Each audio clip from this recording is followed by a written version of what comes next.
Total War Pharaoh is the next title in Creative Assembly's lengthy line of grand strategy games dating back to the early 2000s. You would think that with all of the newly released 4X strategy games that are all vivid and gorgeous with wonderful gameplay that they do the same and come up with something just as amazing. This could not be further from the truth. Outside of new culture and what appears to be removed and dumbed down gameplay, Total War Pharaoh adds nothing new to the table. I should probably mention that I don't usually play Total War. I've seen gameplay of it before, and previous titles like Warhammer 2 looked incredible, sending chills down my spine. This game had no effect in any way besides making me slightly upset. The game crashed on my first playthrough of Ramesses, and I was unable to proceed and had to reset an hour's worth of progress since I don't usually use autosaves, which is more my fault than anything else, but it was very inconvenient because I couldn't figure out what was preventing me from ending my turn. I've played a lot of strategy games throughout the years. Stronghold Crusaders featured elements of siege equipment that you had to drag across the map to your chosen location. The same with Age of Empires 2, but this game just pulls stuff out of your ass, with no realism or strategy behind it. You don't haul it across the desert, it just magically appears. The game itself feels fairly arcade-like, and not at all immersive. I will be objective with my assessment of the game's visuals. The game looks beautiful with its cinematics, but that's about all it's got going for it. The game's opening accurately depicts how the game feels before you even begin a new campaign, fighting with yourself and possibly others as you push this pile of shit along that they claim is worth $60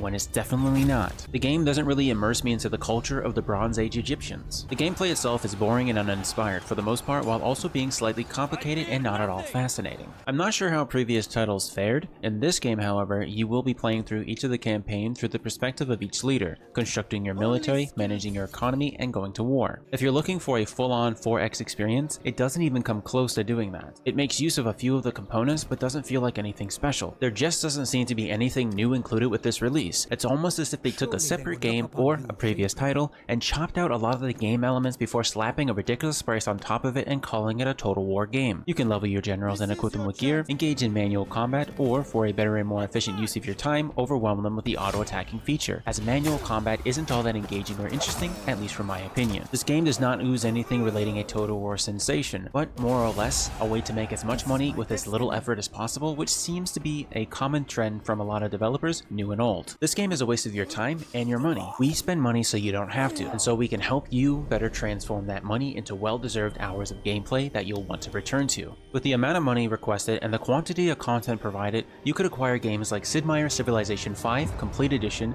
and 4 and still have enough money to pick up Age of Wonders 4 when it goes on sale. You might have a differing opinion than I do. This is coming from somebody who appreciates strategy games that use a variety of visual and tactile components to immerse people into the game as a whole. You might appreciate the game and what it has to offer, but I just couldn't get into it.